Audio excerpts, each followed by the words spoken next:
우리 정부에서 북한에서 했던 큰 열병식을 약 2조 원 정도로 추산을 했습니다. 2조? 예, 야간에 했다는 점, 그다음에 대규모 무기가 동원된 거, 이제 주석단이 이번에 개조가 됐죠, 크게. 개조가 됐죠. 이런 비용들을 감안했을 때는 두세 배 정도 나오지 않았을까 했을 때는 한 엄청 5조 원 정도로 추산해 볼 수 것 있습니다. 근처 아파트 사람들은 저 행사가 끝날 때까지 집에 있으면 안 돼요.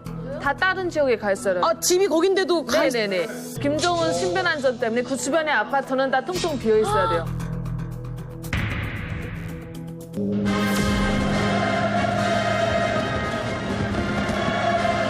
열광의 만세가 터져오릅니다.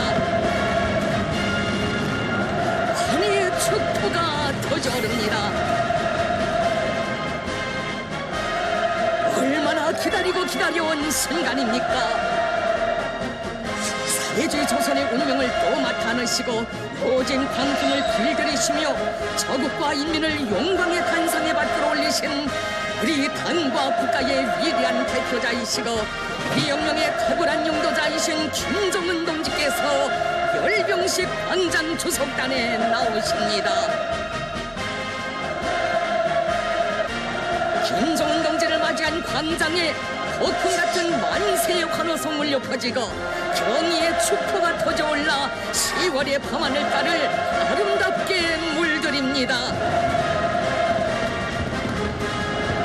인민의 삶과 행복과 미래를 지켜주는 오문이 당으로 강화 발전시키시고 사회주의 조선의 국력과 기상을 만천하에 떨쳐가시는 김정은 동지께 우리 당이 걸어온 영광 넘친 75년사를 갈피갈피 돌이켜보는 이 시각, 오늘 이 자리에 서면 무슨 말부터 할까 많이 생각도 해보았지만 진정 우리 인민들에게 터놓고 싶은 마음속 고백, 마음속 진정은 고맙습니다 이 한마디뿐입니다.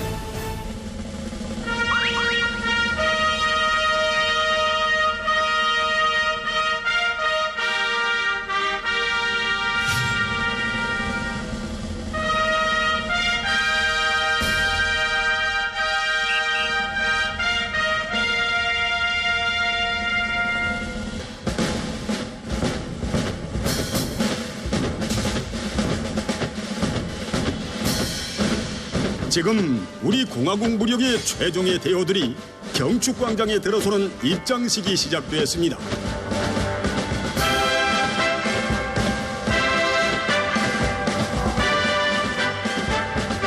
하늘과 땅 바다에서 우리의 주권과 존엄과 영토 안전을 보위하고 있는 우리의 믿어온 장병들.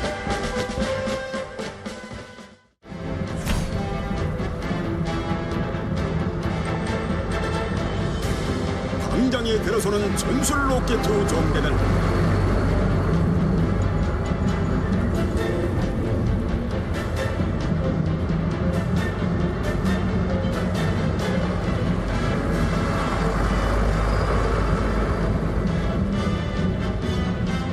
그 어떤 작전 전투 임무도 능숙히 수행할 수 있게 준비된 무쇠 철갑기어입니다.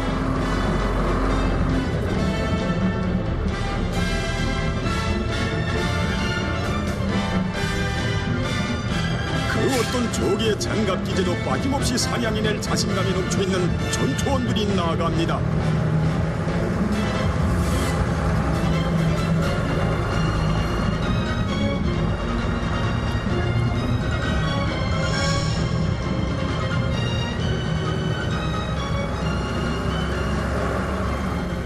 김일성 광장과 잇따온 거리들에는 우리 당이 지펴준 주체의 횃불봉, 혁명의 횃불봉을 옥색에 지켜들고 어머니 당 창건 75돌을 성대히 경축하기 위해 모여온 3만 7천여 명의 청년 학생들로 불의 대합을 이루었습니다.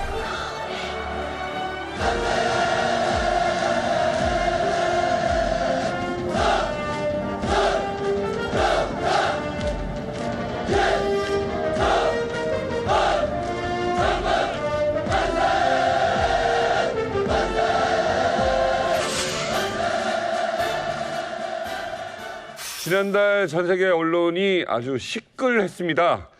밤 12시에 평양의 김일성 광장에서 아주 어마어마한 군사 퍼레이드가 열렸습니다. 바로 북한 열병식 때문이었는데요. 열병식 영상이 중계가 되는 동안 뭐 전 세계는 물론이고 우리나라에서도 뭐 엄청난 기사가 쏟아졌죠. 네, 그중 가장 이슈가 되었던 게 뭐 괴물 미사일의 등장, 트럼프 대통령의 분노, 그리고 초호화 열병식, 그리고 북한 1인자의 눈물 등 헉소리 나는 이야기들이 많았습니다. 네, 오늘 이만갑에서는 바로 그 비하인드를 파헤쳐보고자 합니다. 우리끼리 볼 수가 없잖아요. 네. 그래서 이 영상들을 제대로 분석해줄 전문가들을 모셨습니다. 네, 먼저 이번 편에 딱 어울리는 북한 열병식 도사가 계십니다. 이제 김정은의 시대에 와서 하는 열병식에서는 5조 정도로 투자를 볼 수 있겠습니다. 그러니까 제가 박은혜 씨가 이해하기 쉽게 말씀드릴게요. 완전 이해돼요. 오, 역시. 1992년 4월 25일 기념 행사에 참가했거든요.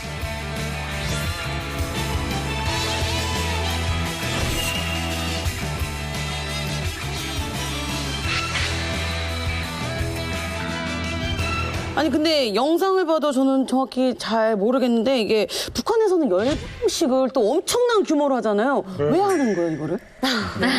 그러네. 귀여워. 맞아. 왜 하는 거야? 북한에서 어떤 행사를 굉장히 중시합니다.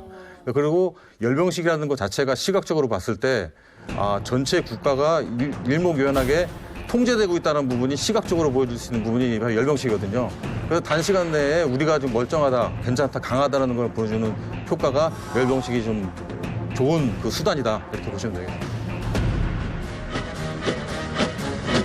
그 누구든 감히 우리의 자주권과 존엄을 해치려 든다면 침략의 근원을 송두리째 드러낼 징벌 의지가 소리발칩니다. 북한 열병식만의 어떤 그 특징이 좀 있을까요? 48년부터 약 36회 정도 이제 열병식을 했어요. 김정일 시기 때 가장 많은 열병식을 진행을 했고, 현재의 그 열병식 형태의 구성이라든지 이거 자체가 김정일이 91년도에 최고사령관에 올라가고 나서 92년도 열병식 때, 그때 이제 현재의 포맷이 그 완성이 됐다. 이렇게 보시면 되겠습니다. 김정일 시대에는 어떤 통치의 방법으로 또 볼 수 있다면서요? 예, 그렇죠. 김정일이 어떻게 보면 열병식을 가장 정치적으로 가장 많이 활용한 인물로 볼 수가 있는 게, 김일성 시기에는 열병식이 주로 8.15 광복절날 했어요. 8.15 광복 행사로 열병식을 진행했는데, 이제 90년대 이후에 김정일이 이제 열병식을 주관하면서부터는 당 창건, 정권 창건, 이런 이제 어떤 국가기관의 창건 일과 관련된 일에 그걸 행사를 했었고, 그다음에 뭐 후계자 문제라든지 아니면 신형 무기를 공개해가지고 대외 뭐 압박이든 메시지 보내는 용, 이런 용어로 적절하게 활용한 인물이 김정일이었습니다. 김정일은 20년 동안 몇 번 정도 걸까요? 김정일이 약 12회 정도 했습니다. 오, 매년 1년에 한 번씩 하는 건 아닌가 보네요.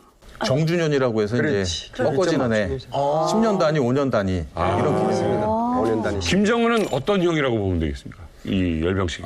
이제 김정일 같은 경우는 이제 90년대 초반만 해도 아프리카에서 많이 사절단이 왔어요.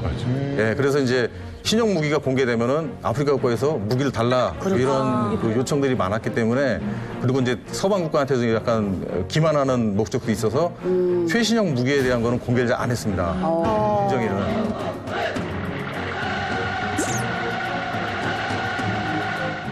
이제 김정은의 시대에 와서 하는 열병식에서는 최신 무기, 현대화된 거 이런 거를 가감 없이 보여주는 형태가 이제 특징이라고. 좀 개방적이네요. 강력한 화력 타격 능력을 자랑하는 최신형 자행포 종대들이 들어서고 있습니다. 강의 영가 밑에 거대한 힘을 비축한 조선의 신이 발산하고 있습니다. 사상 초유의 오밤중에 맞아요. 열병식을 했습니다. 밤 12시에. 이번에 열병식 관전 포인트가 있을까요? 서유석 선생님. 보통 이제 어떤 시각적인 효과를 부각시키기 위해서 했다는 의견들이 많습니다. 제 개인적인 의견은 김정은 개인 입장에서는 그 0시에 자기 선대 아버지하고 할아버지한테 이런 자랑스러운 모습을 보여주고 싶은, 그건 뭐냐면은 결국 선대부터 그렇게 꿈꿔왔던 게 결국 핵무력 완성이었거든요. 근데 이제 지금 이번에 왔던 그런 괴물 ICBM이라고 하는 것들은 이제 과거에는 접근하지 못했던 그 신무기거든요. 이제 그런 걸 본인이 이렇게 만들어냈다는 거를 참배 대신을 가름하는 약간 형태도 있지 않을까 이렇게 생각해봅니다. 제가 박은혜 씨한테 하나만 여쭤볼게요. 예, 갑자기. 지금 이런 얘기 어렵죠? 지금 이런 얘기 어렵죠? 그러니까 제가 박은혜 씨가 네. 이해하기 쉽게 말씀드릴게요. 결혼식을 하는데 네. 야외에서 낮에 신부가 있으면 신부가 아닐 거고요. 야외에서. 이제 결혼식 밤에 해야겠다. 그렇지. 조명이 있어야지. 몰라도. 그러니까 실내에서 어두운 조명에 신부만 비춰야지 신부가 있는 거고. 완전 이해돼요. 오, 역시. 야. 제 의견은 저 밤에 한 이유가 미국 시간을 맞춘 것 같아요. 약간 그런 느낌. 네, 그래서 미국에서 이 실방을 니네가 눈 똑바로 뜨고 봐라. 우리가 자주국방력을 강화하는 데는 이유가 있다 하면서 청창은 번쩍, 팔걸음 쫑쫑, 우리들은 위대한 장군의 병사 하는 이런 노래, 우리를 보라라는 노래가 있어요. 걔네는 가성비 상관 안 하고 우리를 보라는 거예요. 얼마나 당당한가? 이거 보라는 거예요. 좋습니다. 자, 어쨌든 간에 2020년 북한 열병식 저희가 뭐 즐겁게만 볼 일은 분명 아닌 거는 확실합니다. 전 세계가 주목하고 있었는데 오늘 비하인드 스토리 오늘 저희가 한번 탈탈 털어보겠습니다. 예. 첫 번째는 영상으로 만나보시죠. 온 세계가 주체조선의 관계성이 힘있게 시위될 이 광장을 지켜보고 있을 것입니다. 밤하늘달을 아름답게 물들입니다. 진담하는 만세의 환호. 왕의 손길에 떠받들려 자기 발전의 항로를 사랑찬 미운의 별로 수화온 우리의 항공 무력. 조선노동당의 비대한 75년 속에 영적 항공 무력의 75년이 있습니다.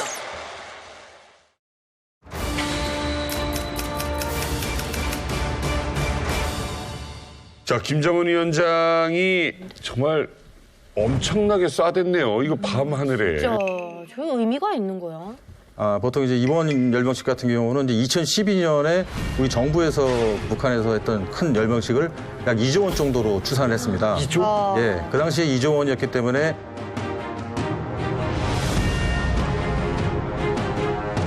야간에 했다는 점, 그다음에 대규모 무기가 동원된 거, 이제 주석단이 이번에 개조가 됐죠, 크게.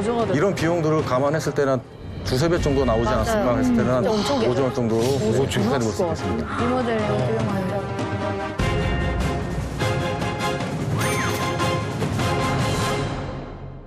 아니 그 진짜 인민들은 쫄쫄 굶고 있는데 맞아, 아니, 열병식에 이렇게 많은 돈을 투자해야 하는 말도 안 돼. 어떤 그런 가치가 있는 겁니까 지금? 선생님. 맞아요. 선생님 하신 것 같아요. 선생님한테 물어봤어요. 그건 아니고 좀 왜 어떻게 그렇게 하는지 저는 그 궁금합니다. 가치가 있다고 보세요. 네. 그러니까 보통 우리가 어떤 사업을 하거나 비용을 쓸 때는 가성비라고 하지 않습니까? 네. 네, 가격 대비 성능을 따지는데 북한 입장에서 봤을 때는 저 행사를 통해서 인민들이 뜻을 하나로 모으고 본인의 지위를 확보하고 그렇지. 대남 대미 메시지를 보내는 것이 더 가치가 있다고 생각하면은 그 투자를 하는 것이죠. 근데 저는 북한이 저게 가능한 거는 인건비가 안 들어요. 맞아. 그래서 왜 돈은 안 드는 거예요? 돈 안 그러니까 줘. 사실은 제일 많이 큰 행사에 제일 크게 지금 작용하는 게 인건비잖아요. 안 들어요, 안 들어요, 절대 안 들어요. 맞습니다. 저기다 인건비까지 줬다고 만약에 생각하면 진짜 만약에 그러니까 그거 계산하면 그렇죠. 우리 그 8,000원 정도만 계산하더라도 저게 돈이 얼마입니까 지금? 그리고 심지어 저거 끝나면요 선물이 가장 한 킬로 사탕 한 킬로 줘요. 예? 화가 나네요. 이거 장군님 선물이라고 받고 울어요. 장난 아니에요, 막. 이 화장지 한 통구리 다 없어요. 경축 참가자들은 색들레비도 주고 네. 참가하기만 하면. 색끌레비? 색들레비. 색끌레비. 칼라리비. 아, 색끌레비. 네, 그거도 주고. 추정이지만 네. 이 5조 원이라는 이 금액이 어디서 나온 걸까요? 예, 그러니까 이게 지금 북한이 유엔 제재가 걸려 있어가지고 돈이 잘린 상태에서 이제 신종 코로나까지 왔기 때문에 돈이 많이 씨가 말랐어요, 사실은. 네. 주는 돈이 없는데 유엔에서 발표한 게 있습니다. 한 20억 달러 정도의 가상화폐가 탈취당했다. 20억 달러. 2조 원이 넘는 돈이죠. 예. 그래서 그 돈이 이제 북한으로 흘러갔다는 이제 그런 보고가 있었는데.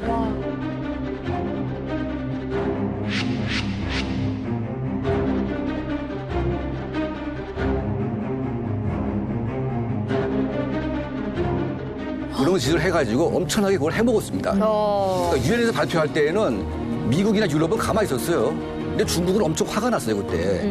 대부분 돈이 중국과 동남아시아에서 빨아갔기 때문에 이게 지금 엄청난 그 비용을 거기서 다 충당하지 않았냐 하는 생각이 듭니다. 그러니까 북한에서는 이제 두 가지 종류의 그 해커 부대가 있는데 하나는 전쟁을 진행하는 해커 부대가 있고 하나는 돈벌이용이 있는 것 같아요. 그래서 돈벌이용 해커 부대는 이제 전부 다 중국에 나가서 뭔가 사기를 다 치는 거죠. 그래서 이거 자금 세탁을 통해서 이제 북한으로 날아가는 이런 역할을 하는 것 같아요. 그러니까 과거에 김정일 때에는 마약으로 주로 돈을 벌었는데 김정은은 마약을 지금 안 하는 것 같아요. 그러니까 나는 아버지처럼 마약 같은 거 하지 않고 나는 깔끔하게 돈을 번다 해가지고 신세대 개념으로 돈을 이제 그렇게 관리를 하는 거예요. 그것도 깔끔한 것 같지는 않은데.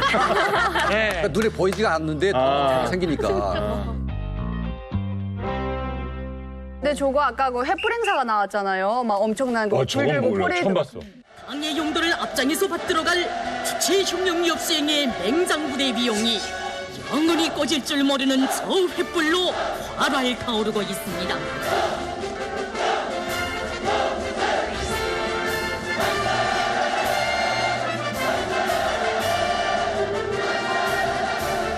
백두의 정갈한 물과 공기를 마시며 심신을 단련하고 백두의 갈바람을 맞으며 백장과 신념을 키운 영웅 청년대군의 기상으로 조선혁명의 침노 따라 폭풍켜 내달리자. 연습을 얼마나 해요? 저것도 한 6개월 이상. 아마 여기 수혜 씨가 참가했었거든요, 거기에. 그러니까 처음에는 이제 초가 예산이 엄청 드니까 초를 안 주고 이제 나무 모형으로 이제 깎아가지고 김일성 광장에 포인트를 다 찍어요. 그래가지고 자다가 깨어가지고 너 몇 번이야 하면 네, 이대대, 이중대, 이서대, 36종대 7번입니다. 이렇게까지 말을 해야 되거든요. 그렇게 해서 1년을 연습을 시켜가지고 이제 1시간 반 동안을 이제 공연을 하는데 그때 진짜 공연할 때는 뭐라고 말하냐면 네 촛불이 만약 꺼지면 충성심에 문제가 있는 몇 살이었어요? 14살이요. 어머, 말도 안 돼. 14살 때요? 예, 공연을 1시간 30분 동안 하는데 여기 이제 자기 옷을 찢어서라도 무조건 불을 지펴라 이렇게 얘기를 하거든요. 이만한 초인데 한 사람 이 상반신만 한 크기의 초거든요. 여기 이렇게 접시 같은 게 있어서 받는 게 있긴 한데 이제 그게 없는 애들은 이게 참는 거예요. 태양이 빛나 저 하늘의 묵별들이 반짝이듯이 경의하는 최고 용도 자동치께서 계시오. 이 나라 청년들의 삶과 존엄이 있습니다. 저거 인민군대 그 열병식 범위가 있어요. 0시부터 한다면 오후 6시부터는 평양식 일책 수도 경무부를 몽땅 풀어놔요. 그래가지고 골목마다 다 차단해요. 맞아요. 그리고 시포 초소들은 몽땅 봉쇄가 들어가요. 평양식 일제 들어가고 나가지도 못해요. 그리고 다 그래 봉쇄된 상태에서 진행하게 돼 있어요. 뭐 이런 행사를 시작한다고 하면 일체 쇠붙이는 행사장에 갖고 들어갈 수 없어요. 행사장 이제 김정은 나오는데 이제 5km 반경을 이제 딱 봉쇄를 하거든요. 숟가락도 못 가져가니까. 그럼 어떻게 밥을 먹어? 주먹밥 싸가지고. 훈련 시에 물은 어떻게 먹어요? 나는 진짜 북한이 이게 참 속상한 게 이게 뭐냐면 별거 아닌 것 같지만 제일 중요한 거예요. 네, 제일 중요하지. 자기가 먹고 싶을 때 물을 못 먹어요. 이제 쉬는 시간 이제 10분을 주면 그때 이제 물 나르는 애들이 따로 있거든요. 그래서 1,000명, 수만 명인데. 예, 그러니까 자기 이제 종대별로 다 있어요. 그러면 그 이제 바켓으로 갖고 가서 이제 한 컵씩 주거든요. 근데 막 먹고 싶을 때 갈증 날 때 못 먹으니까 애들이 땡볕에서 쓰러지는 애들이. 그러니까 이게 훈련 같은 경우는 물이 되게 중요한 거예요. 물하고 화장실 문제가.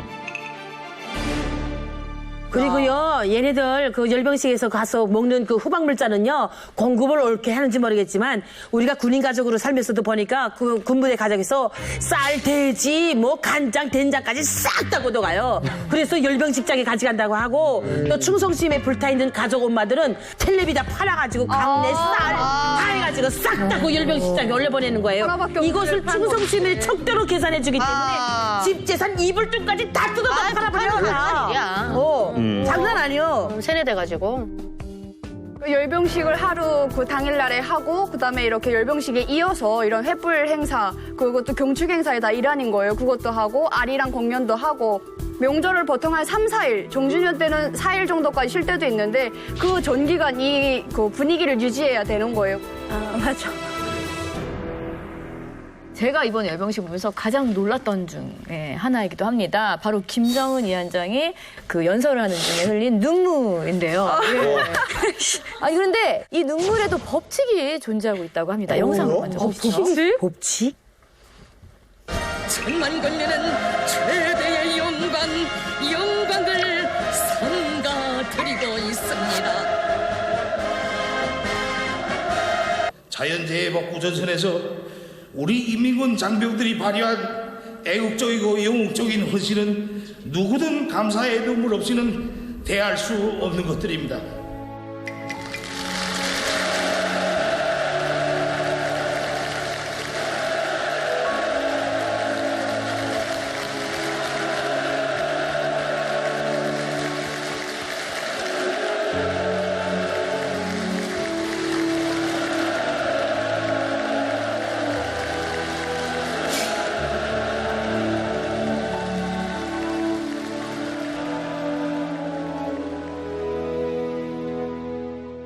김정은 위원장의 눈물의 법칙부터 하나하나 이 행동을 분석해 주실 분을 모셨습니다.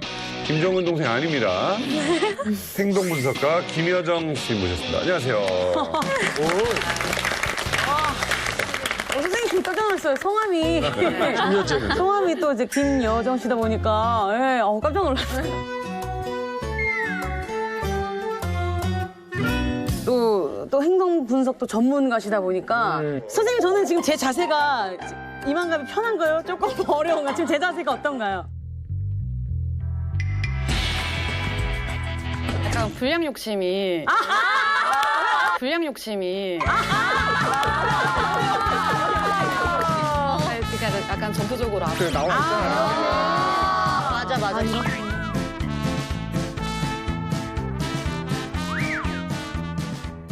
맞아. 저는 그 김정은 위원장이 실제로 운 거라고 저는 생각을 하십니까? 눈물이? 행동 심리 측면에서 봤을 때는 진짜로 운 게 맞습니다. 이제 열병식에서 연설하는 것을 보시면 만약에 진짜 내가 정말 이 연설을 위해서 내가 이제 눈물을 흘려야겠다라고 마음을 먹었다면 가장 쉽게 올 수 있는 게 눈을 안 깜빡거리면 되거든요. 그러니까 안구 건조증 때문에 눈물이 흘러요, 막 이렇게. 근데 그런 모습은 보이지 않았어요.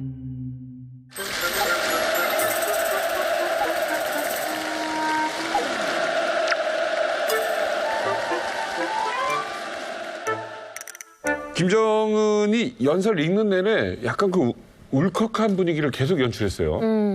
그 사실 연설을 하기 전부터 그런 징조들이 조금씩 있었는데요. 등장을 할 때부터 뭔가 되게 불편한 모습들을 좀 많이 보였어요. 웃음도 되게 어색했고요. 입 가리고 보면 눈은 웃지 않고 있거든요. 그래서 되게 어색하고 불편해 보였는데 연설을 하기 한 직전에 잠깐 김정은의 모습이 잡혔는데 한숨을 쉬더라고요. 초점이 없는 눈빛으로.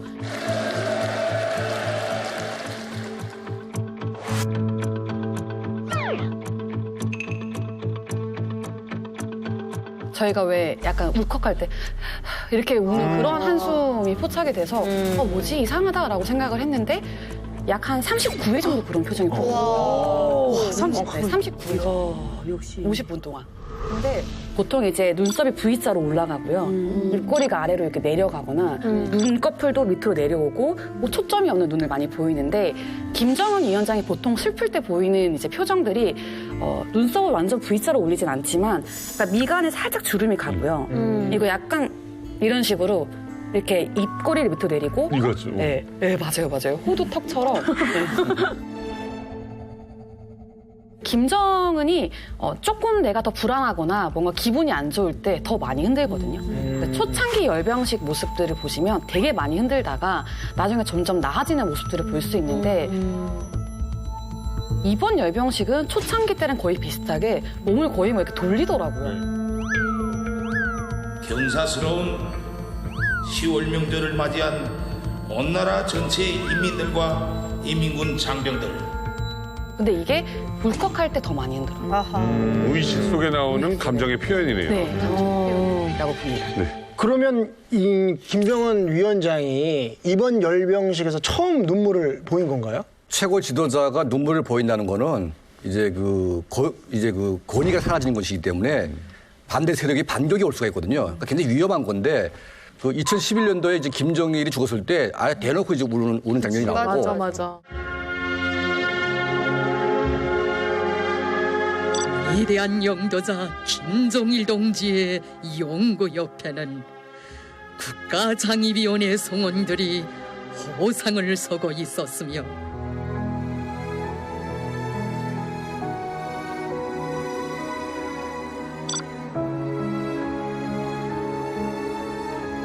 그리고 이제 뭐 2014년도 뭐 예술 공연할 때 뭐 아버지가 떠오른다 해서 또 울기도 하고.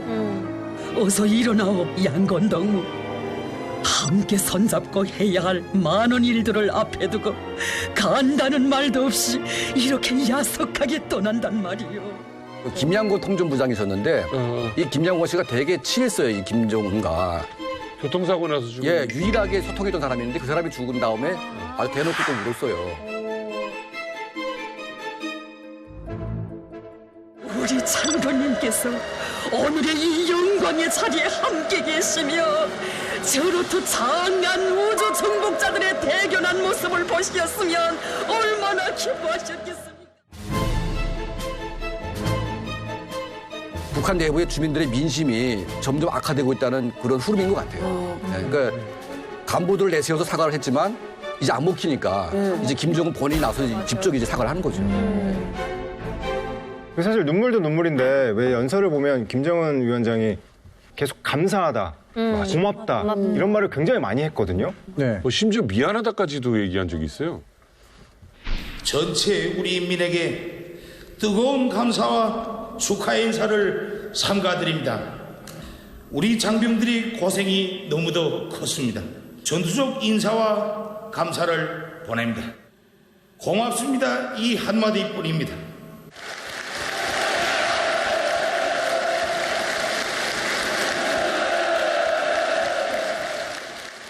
우리 국가와 인민에 대한 그들의 열렬한 중요심에 최대의 경의를 드리며 전군의 모든 장병들에게 뜨거운 감사를 보냅니다.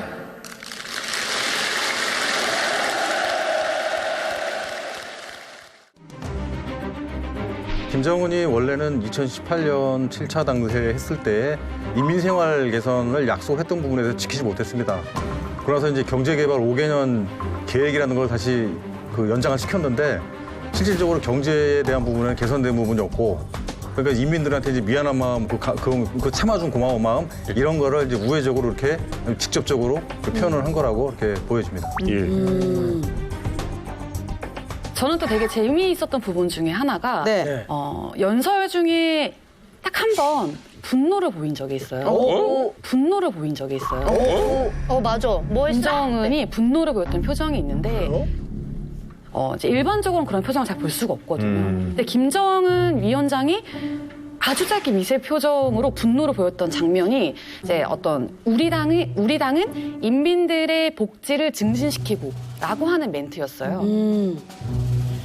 우리 당은 인민들의 복리를 증진시키고 더 많은 혜택을 안겨줄 우월한 정책과 시책들을 변함없이 실시하고 미세 표정이라고 해서요. 사람들은 0.25초 만에 자신의 감정을 표정으로 드러내거든요. 아주 짧게 나타났다가 사라지는 표정이에요. 우리 당은이라는 말을 하기 직전에 우리 당은 한번 이렇게 코끝을 찡그리면서 아주 빠르게 분노하는 표정을 짓고 우리 당은 인민들의 복리를 증진시키고 우리 당은 인민들의 복리를 증진시키고 근데 이상했던 건 분노한 다음에 증진시키고라고 하는 이 말에서 몸과 말의 불일치라고 해서요. 약간 거짓말 지문 같은 모습들이 보였습니다. 그래서 보시면 우리가 동의할 때는 고개를 이렇게 끄덕이잖아요. 싫을 땐 좌우로 흔들거든요. 근데 이제 이런 부분들을 반대로 하는 거죠. 그러니까 증진시키고 하면 증진시키고가 돼야 되는데 김정은 위원장 증진시키고 아주 빠르게 고개를 흔들어서 흔드는 포인트가. 우리 당은 인민들의 복리를 증진시키고 우리 당은 인민들의 복리를 증진시키고 그래서 아마 이게 거짓말 지무일 수도 있고 아니면 자신이 없어서 내가 이걸 증진시키려고 하는 부분들이 내 스스로가 자신감이 없어서 그랬을 수도 있다는 생각이 드는데 미세하게 왜 나오는 무의식의 표출로. 네, 무의식의 표출로 연설 중에 한 번 분노하고 이렇게 고개를 끄덕이면서 몸과 말의 불일치가 일어났던 장면도 되게 흥미로웠습니다.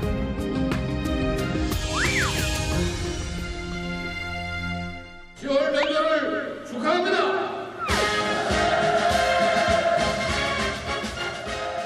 이번에는요, 이게 공개되자마자 뭐 수많은 댓글들이 그거였어요. 야, 무섭다. 저거 때문에 우리 지겠다. 어떡하냐. 저 그냥 껍데기만 있는 거 아니냐. 뭐 별별 의견들이 많았습니다. 신형 무기에 관련된 이야기입니다. 자, 영상으로 만나보시죠. 조선의 힘을 보여주는 시간입니다. 저국의 존엄을 걸고 조선만대의 번영을 담보하며 인민 앞에 세계 앞에 나섰습니다.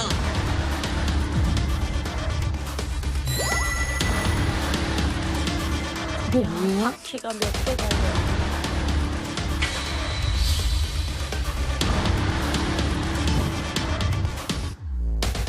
세계 최장 괴물 미사일 신형 ICBM의 등장.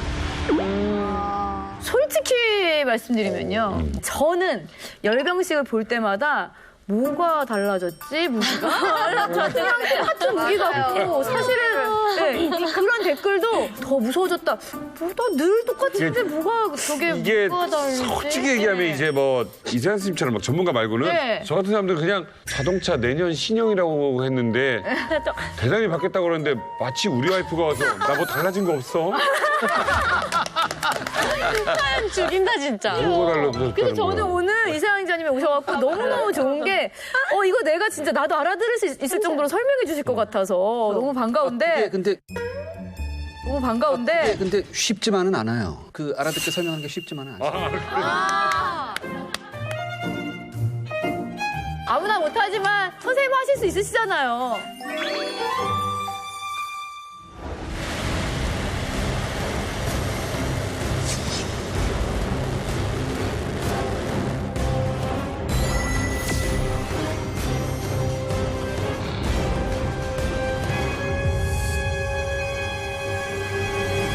이게 최장이라는 게 약간 오해가 있을 수 있는데 네. 이동식 그러니까 이동식 ICBM 중에는 가장 길다고 판단이 돼요. 뭐가 미사일이? 이 미사일의 길이가요. 그러니까 이 이전 게 이제 화성 15가 2017년에 공개가 되었는데 그때 이걸 운반하는 이제 운반 차량이 있었거든요. 바퀴가 18개였어요.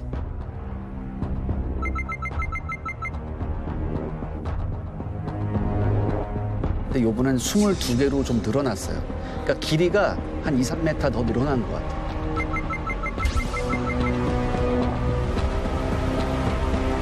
이번에 많은 언론에서 바퀴 얘기를 자꾸 했단 말이에요.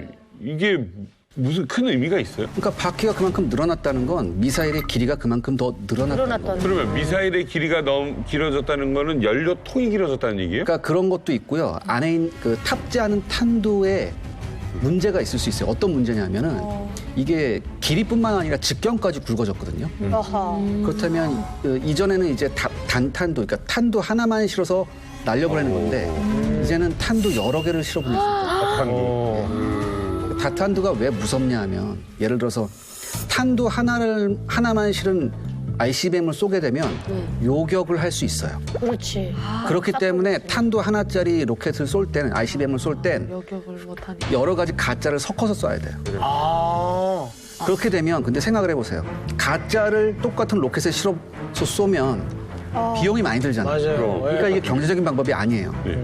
그런데 다탄두, 즉 탄두가 여러 개짜리를 쓰면 이 문제를 해결할 수 있어요. 단 하나짜리 탄두를 쓸 때보단 다탄두는 탄두가 작기 때문에 위력은 떨어지죠. 그런데 그 작은 탄두 하나하나가 만약에 전술용 핵탄두라면 얘기는 또 달라집니다. 아하, 어떤 걸 싣느냐에 따라서. 연쇄적으로 터지면 더 무서워. 그러니까 다탄두 같은 경우에는 쐈을 때 요격이 매우 힘들어요.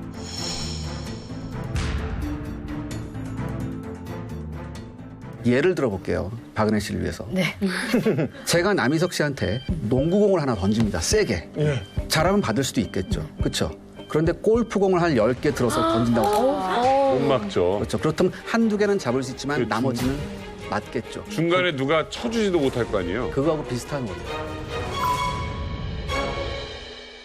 다탄두 미사일을 한 발만 쏘겠어요?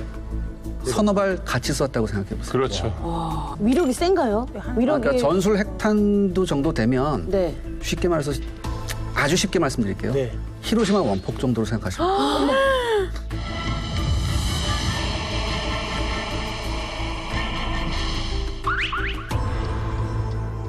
정말 그 정도의 엄청난 기술력을 가지고 있는 건가요?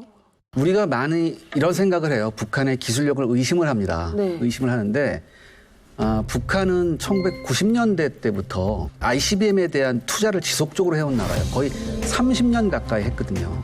우리가 이런 걸 그러니까 북한의 기술을 좀 촌스럽다, 폄하하는 그런 경향이 있거든요. 절대 그렇지 않습니다. 북한은 자기들의 역량을 총동원해서 이걸 개발하는 거예요. 그렇지. 뭐 인건비가 들어, 뭐가 들어. 국가적으로 만드는 거. 제가 군대에 있을 때도 대륙간 탄도에 대한 소리가 많이 나왔어요. 그러니까 이거 지금 여기서는 ICBM이라고 그러는데 북한에서는 대륙간 전략 탄도 로켓이라고 그래요. 아하. 예.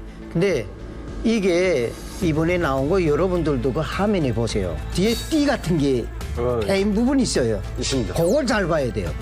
그게 다탄두를 출력시키기 위한 로켓이에요. 작은 그 안에 또 딸려 있어요. 그게. 네. 예. 근데 그걸 어디서 만드는가? 저 자강도 전천군 거기에 65호 항모 청년 기계 공장이라는 데 있어요. 예, 거기에서 그거 만드는데 그 한 대 값이 고급백 22대 값이. 그게 무슨 역할을 하는가? 재진입할 때에 중심을 목표에 정확히 때릴 수 있는 요걸 잡아주는, 날아갈 수 있는 요걸 해주는 역할인데. 방금 말씀하셨듯이 이 재진입 기술이 대단히 중요한 건데 왜냐하면 이게 ICBM이라는 건 10,000km를 날아가기 때문에 거의 대기권 밖으로 날아가서 들어오거든요. 그 대기권을 다시 들어갈 때 엄청난 열을 견뎌야 돼요. 그러게 뭐 탄다 막 이랬잖아요. 그래서 이 재진입 기술을 견뎌야 되는데 지금 북한의 ICBM 기술 발달 과정을 보면 로켓을 만들고요. 탄두 하나를 탑재하고 재진입 기술을 완성하고 난 다음에 가는 게 다탄두예요. 이런 스텝 바이 스텝을 봤을 때 지금 북한은 재진입 기술까지 완성을 시켰고 그 다음 단계인 다탄두로 갔다. 이렇게 보는 게 합리적입니다. 네. 사실 저거 다 돈이잖아요. 네. 뭐 전 얼마인지는 모르겠지만 저거 미사일 하나 만들려면 실험도 해야죠. 또 연구도 해야죠. 뭐 한 번에 또 이 연구가 뭐 실험이 성공할 리는 없을 테고. 이게 다 돈인데 얼마일까요? 제가 2016년에 기사를 하나 쓴 게 있는데요. 북한이 ICBM 하나를 실험할 때 돈이 얼마 들까? 한 2천만 달러 정도 든대요. 2천만 달러? 예, 2천만 달러 정도가 드는데 200 몇십억 정도. 예, 근데 이거를 당시 2016년 기준의 곡물 가격으로 국제 곡물 가격으로 한번 제가 맞춰봤어요.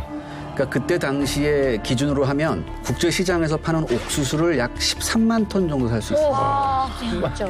근데 북한이 매년 모자라는 식량이 70만 톤에서 100만 톤 정도 되거든요. 그럼 13만 톤이라면 꽤 많이 이런 식량 문제를 해결할 수 있는 부분이죠.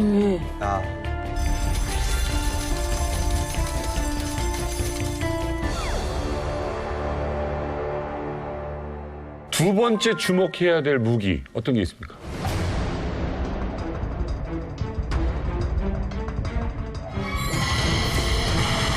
제가 제일 싫어하는 무기 중 하나입니다. 악몽 같은 SLBM인데요. SLBM이라고 하는 건 뭐냐면 잠수함에서 쏘는 탄도미사일. 잠수함이 왜 무서운 무기냐면 물에 들어가면 찾기가 힘들어요. 물속으로 들어가면. 그러게 연예인도 잠수 탄다고 그래. 예, 이게 생각을 해보세요. 잠수함 안에 저런 탄도미사일을 실어서 물속에 들어갔는데 못 찾았어요. 근데 저쪽 동해 앞바다에서 갑자기 탁 떠서 거기서 미사일을 쏘았단 말이에요. 바로 우리 앞바다에서. 그러면 우리는 요격할 시간도 없고 속수무책으로 당할 수밖에 없어요.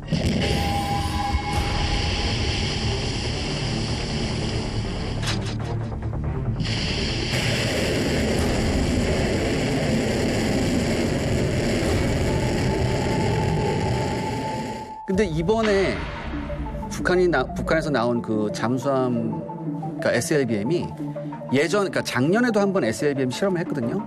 작년 거에 비해서 직경은 커지고 길이는 짧아졌어요. 길이는 왜 짧아졌냐?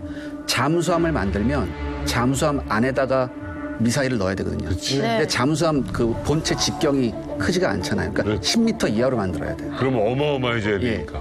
그런데 여기서 우리는 이걸 생각해 봐야 돼요. SLBM, 즉 잠수함에서 발사되는 탄도미사일을 만들었다는 얘기는 그걸 발사할 수 있는 플랫폼, 즉 4,000톤급에서 5,000톤급 잠수함을 만들고 있다는 얘기입니다.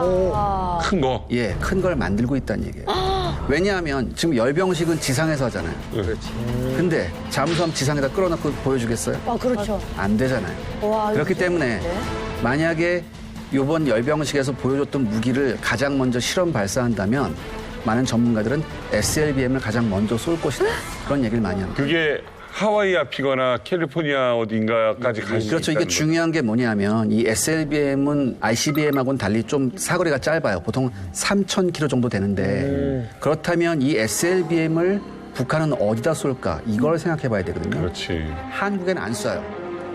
해봤자 400~500km밖에 안 되니까. 그러니까 어디로 가느냐? 바로 일본이나 일본이나 괌에 있는 미군 기지예요. 그러니까 일본이나 괌에 있는 미군 기지를 노린다는 건 뭐겠습니까? 유사시 한반도에서의 미군 개입을 좌시하지 않겠다는 얘기예요.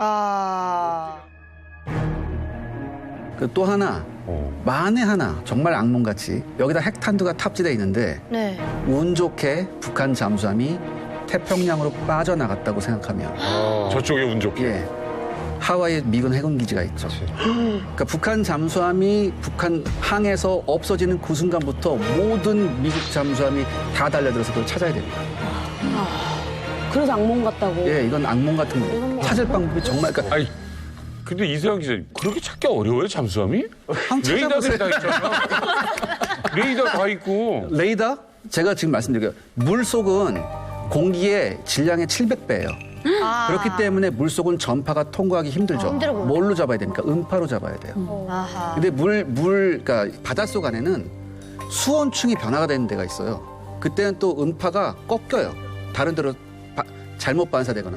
그 밑에 숨으면 찾을 방법이 요원합니다. 그러면 만약에 물에서 저걸 쐈어요. 그러면은 저걸 요격하잖아요. 그럼 물속의 어느 구간에선 그게 터지면 그 안에 핵이 있으면 그게 어디에선 터지는 거 아니에요? 자기 나라에서 안 터졌다. 그 뭔 말이에요? 북한에서 쐈어요. 근데 북한에서 저걸 쐈어요. 네. 근데 물속에서 이렇게 오고 있는데 미국에서 발견해서 미사일은 물속으로 안 가요. 미사일은 위에서 발견해요. 아까 잠수함이라고. 잠수함을 쏠 때는 어뢰를 쏘겠죠. 저거 뭐야? 그러니까 이게 뭐냐면 여지가 설명을 뭘 잠수함에 이게 뭐냐면 녹는다며. 잠수함이 지금 이 말은 물속에 쏘는 게 아니야? 쏘는 줄 아는 거예요. 물속으로 딱 가서 미국 위로 딱 올라가는 줄 알았어요. 제가 실수했습니다. 저도 그렇게 생각해요. 제가 실수했습니다. 잠수함이 잠수함끼리 뭐 교전한 예는 한 번도 없지만 지금까지 잠수함이 잠수함을 쏘려면 어뢰라는 걸 발사해요.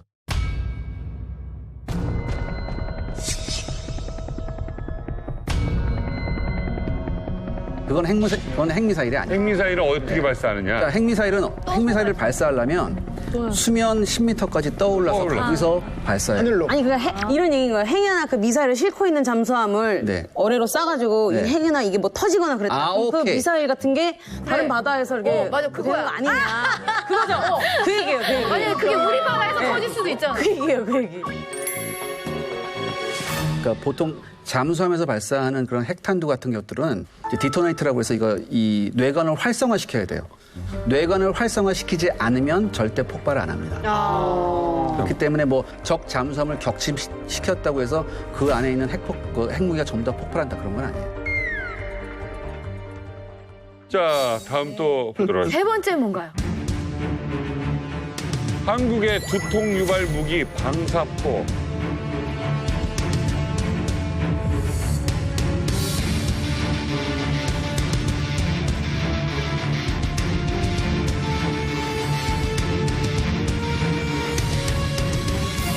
이거 많이 그렇네요. 이것도 제가 정말 싫어하는 무기인데요. 이제 이번에 열병식을 보면 이게 두 가지로 나눠서 봐야 돼요. 한마디로 ICBM이나 이런 것 같은 그러니까 어떻게 보면 미국을 겨냥한 무기, 반면에 한국을 향한 무기는 또 따로 있어요. 근데 한국을 향한 무기 중에 가장 골치 아픈 게 전 방사포라고 생각해요. 방사포가 우리 전에 연평도 때도 그렇고 이렇게 한 방에 막 짜자자자자작 그러니까 나오는 거죠. 파이프 같은 데 안에다 로켓을 넣어놓고서 이게 막 쭉쭉 나가는 거예요. 봤어요. 사거리가 보통 얼마나 돼요? 그 정말 중요한 말씀하셨는데 이번에 공개한 방사포가 600mm 방사포라는 이야기가 있거든요. 근데 이 600mm, 그러니까 방사포 안에 들어가 있는 로켓이 600mm라고 하면 두께가 600mm, 예, 그러니까 직경 600mm. 예. 이건 웬만한 탄도탄의 위력을 가지고 있어요. 엄마. 근데 더 중요한 게 뭐냐? 서울에서 부산까지 한 400 몇 킬로 되지 않습니까? 400, 예. 그러니까 그 거리를 날아가는 만약에 전술 탄도탄을 쐈다고 했을 땐 일반적인 탄도탄을 쐈다고 했을 땐 지상 150km까지 올라갔다가 떨어져요. 그러니까 포물선을 그리니까 요격을 할 수가 있죠. 네. 근데 이 방사포는 문제가 뭐냐면 고도가 30km까지밖에 안 올라가요. 어머, 너무 조금 그러니까 쉽게 말해서 제가 남희석 씨한테 공을 던지는데 하늘로 이렇게 던지면 받기 쉽죠. 그렇죠. 근데 제가 직구 라인 드라이브로 던졌어요. 그러면 어떻게 되겠어요? 선생님, 그 600mm라고 하셨잖아요. 네. 그 하나의 위력이 어느 정도 되는 거예요? 웬만한 전술 탄도탄이니까 뭐 축구장 몇 개는 날라요. 하나가? 하나. 그거네요. 서울을 불바다 만들겠다라고 했던 게 쟤네요. 예. 더군다나 이 600mm 방사포는 사정거리가 거의 400km입니다. 쉽게 말해서 거의 뭐 우리나라 전역이 사정권에 들어가는 말이 상황이 아니에요. 그러니까 이게 방사포가 또 중요한 게 4발, 5발이 한꺼번에 날아가거든요. 그러니까 이걸 막을 뾰족한 방법이 없어요. 그러니까 뭐 이스라엘의 아이언돔이라는 시스템이 있는데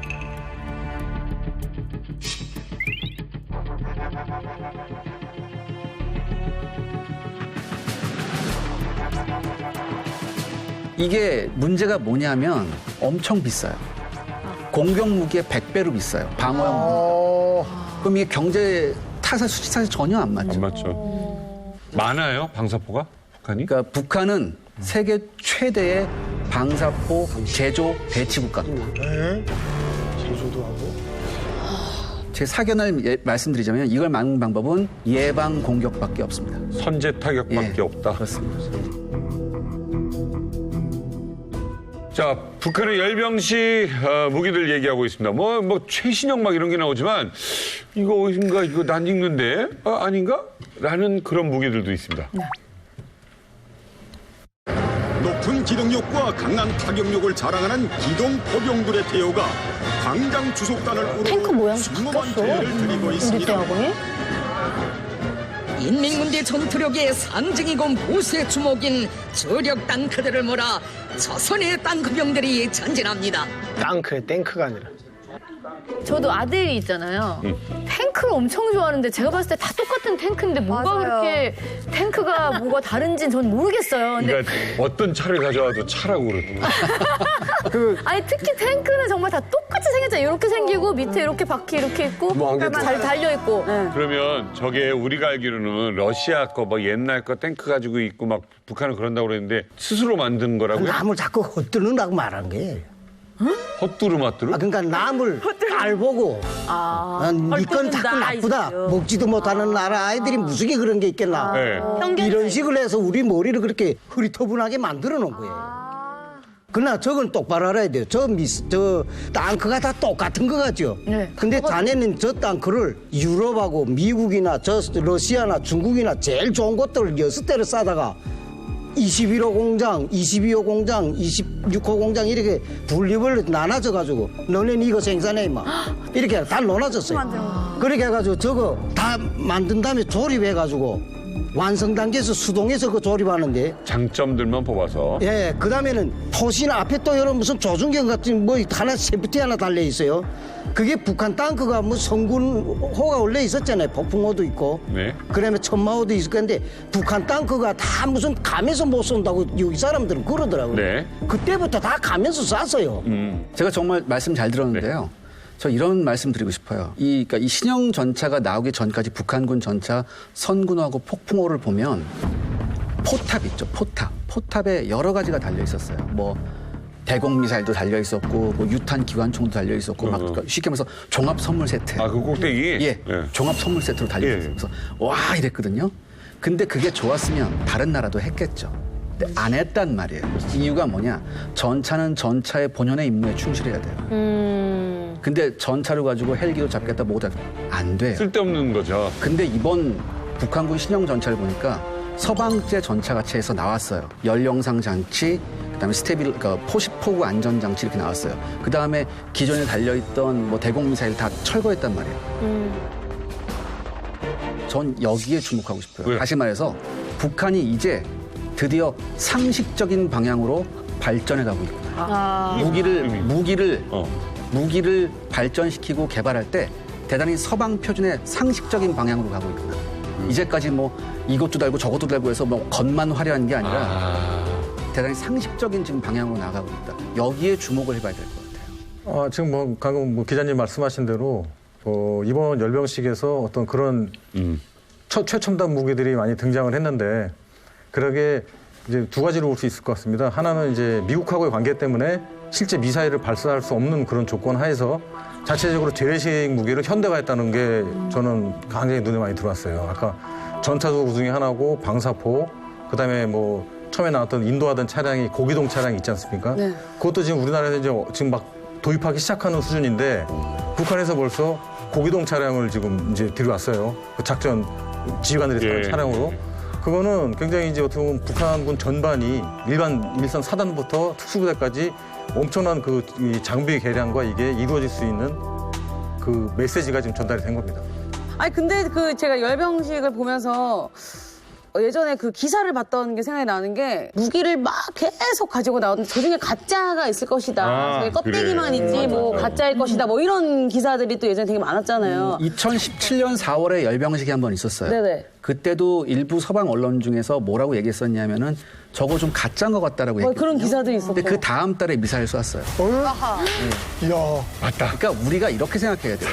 북한이 저런 걸 가지고 나왔으면 저거 가짜일 거야라고 생각하면 안 돼요. 적어도 쟤네가 저런 방향으로 지금 무기를 발전시키고 있구나라고 해야 돼요. 그렇지. 사실 군사적 측면에서 가장 중요한 건 뭐냐면은 저게 가짜일 거가 아니라 저게 진짜 있다고 보고 난 상태에서 대응이 중요하지. 그렇죠. 저거 가짜일까? 왜냐하면 모든 서방 언론도 뭐라고 하냐면 가짜라고 하는 서방 언론도 무슨 얘기를 하냐면 이건 시간 문제라고 얘기해요. 적어도 2, 3년 안에는 다 나온다. 실전 배치된다. 진짜전 하겠다는 이게 우습게 볼 일이 아니에요. 그러니까 한마디로 이번 열병식에서 북한이 보여준 건 투트랙이죠. 미국을 겨냥한 ICBM, SLBM을 보여주고 그다음에 이런 평가가 많았거든요. 재래식 전력이나 한국군한테 안 된다는 그런 얘기가 많았어요. 그런데 북한이 이번에 보여준 건 뭐냐? 한국군과의 재래식 전력 격차를 줄이겠다는 거죠. 네. 바로 이 투트랙으로 간다는 것을 이번에 보여준 것 같아요.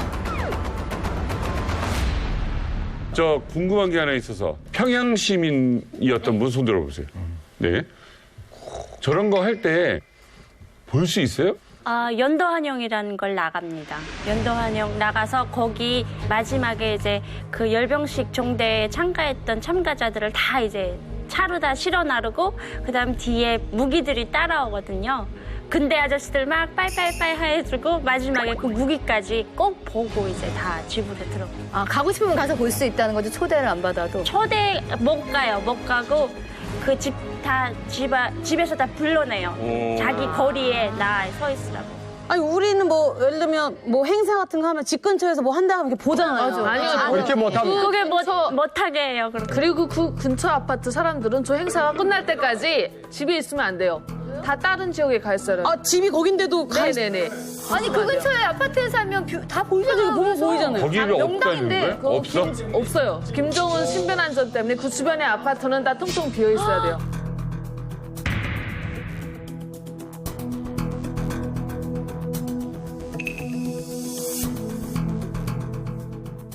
오늘 그 열병식에 관련된 이야기를 해봤습니다. 강철원 선생님, 북한에서의 열병식 어떤 의미를 갖는다 정리를 하신다면? 과거에는 이제 뭐 체제 안정 뭐 어떤 그런 과시욕이 있었지만 지금은 아주 절박함인 것 같아요.